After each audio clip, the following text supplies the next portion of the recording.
Paulo, ito pala ang dahilan kung bakit gustong low-key lang ang relasyon kay Kim.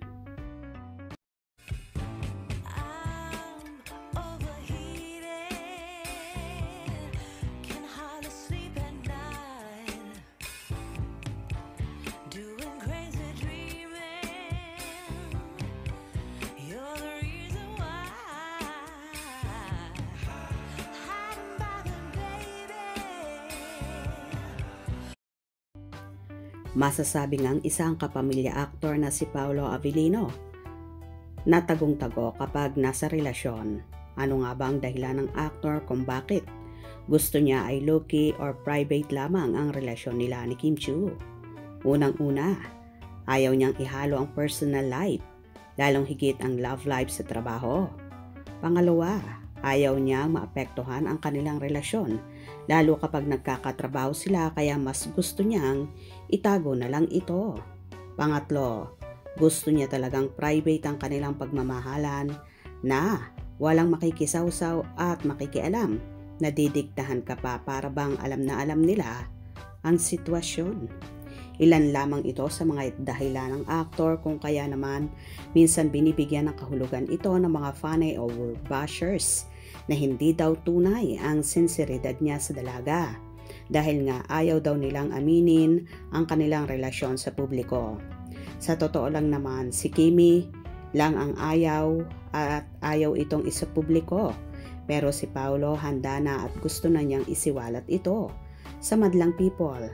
Pero syempre masusundin pa rin niya ang gusto ni Kimi at para naman sa dalaga, gusto muna nilang i-enjoy ang moment nila na sila lang muna ang nakakalam.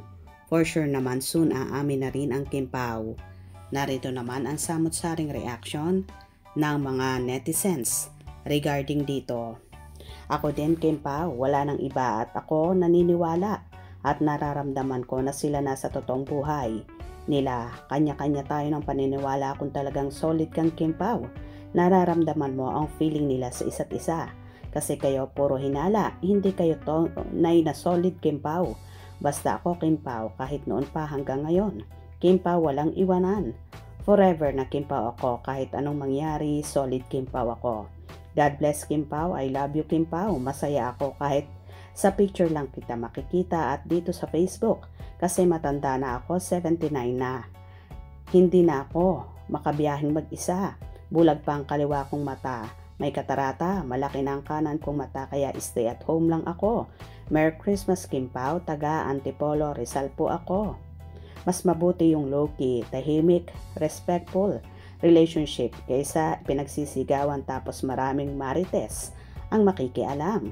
Si Kim ang ayaw pang umamin dahil sabi niya na pag umamin ka agad nakakahiya na pagdating ng 1 year, maghiwalay lang pala.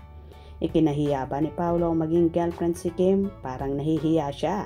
Siguro may doubt pa si Kim sa ugali ni Paolo lalo't misteryosong pagkatao si Paolo at trust issue pa dahil din siguro sa mga babae na involved kay Paolo. Matagal nang umamin si Paolo, di nyo lang gets, diba sabi niya sa interview kay Kim, ang bagsak niya. Wala namang inamin si Paolo. Kahit sa mga nakaraan at kahit si Jenny naman, kahit si Casey, malalaman na lang pag break na sila. Ilang beses na yung inamin na girlfriend niya si Kim. Sa Dubai, inamin niya. Tapos sinabi din niya na hindi niya akalain kay Kimi siya babagsak. Ano ba yan? Hindi pa ba magets? Masyado talagang mausisa ang mga fans, bashers, karapatan nila kung gusto nila. Huwag silang pangunahan sa personal nilang buhay. Ang mahalaga, magkasama pa sila. Dahil kung itambal yan sila sa iba, doon magkakaroon ng pagbabago. Lalo na't parehong maraming nakaabang na magkahiwalay ang Kim Pao, lalo na kay Paolo na maraming tukso at makapareha siya sa project. Si Kim tested ng pagiging loyal kay Paolo.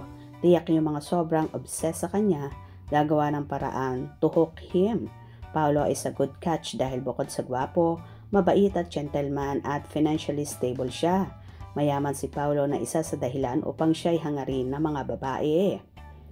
Maaaring nag-iingat si Kim dahilan sa nagdaang pagsubok sa buhay at kabiguan. Mas mahalaga Saan siya panatag at ibigay natin yung sana siya always happy. God bless you po, Kim Chiu. Hayaan nyo muna ang gusto nila ngayon.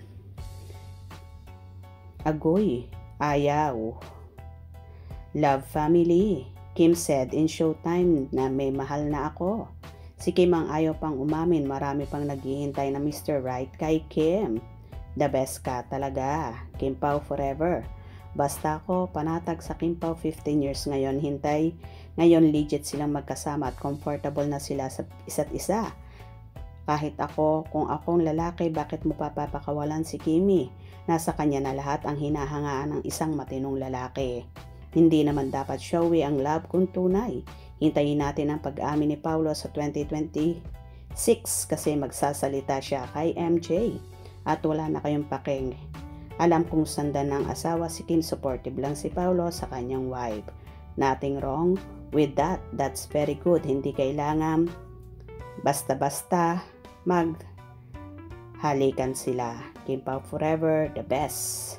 Naku, basta ako, Kim Pao.